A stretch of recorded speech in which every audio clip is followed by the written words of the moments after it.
দীর্ঘ দেড় দশকের স্বৈরতন্ত্র থেকে দেশ মুক্ত হয়েছে, কিন্তু 1-11 এবং আওয়ামী লীগ আমলের মামলা, নির্বাচনের সুনির্দিষ্ট রোডম্যাপ না পাওয়া সহ নানা জটিল সমীকরণে দেশে ফিরতে পারছিলেন না তারেক রহমান। সম্প্রতি অতীত মামলাগুলো থেকে অব্যাহতি পেয়েছেন তিনি। আগামী এপ্রিলে নির্বাচনের ঘোষণাও দিয়েছেন প্রধান উপদেষ্টা ডক্টর মোহাম্মদ ইউনূস। এবার কি তাহলে দেশে ফিরছেন তারেক রহমান? আরও জানাচ্ছেন নাজিয়া আফরিন।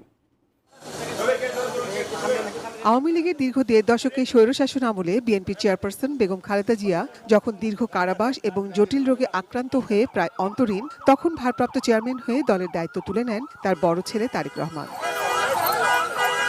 লন্ডনে নির্বাসিত জীবন থেকেই স্বৈরাচারী সরকারের বিরুদ্ধে লড়াইয়ে নেতৃত্ব দেন তিনি। শেখ হাসিনা সরকার পতনের পর ডক্টর মোহাম্মদ ইউনূসের নেতৃত্বে অন্তর্বর্তী সরকার গঠিত হলে গত 10 মাসে সব মামলা থেকেই নিষ্কৃতি পেয়েছেন তারেক রহমান। জাজমেন্টে উনি অর্ডার পোর্শনে পরিষ্কারভাবে উল্লেখ করেছেন যে মিস্টার তারেক রহমান সাহেবকেও এই মামলা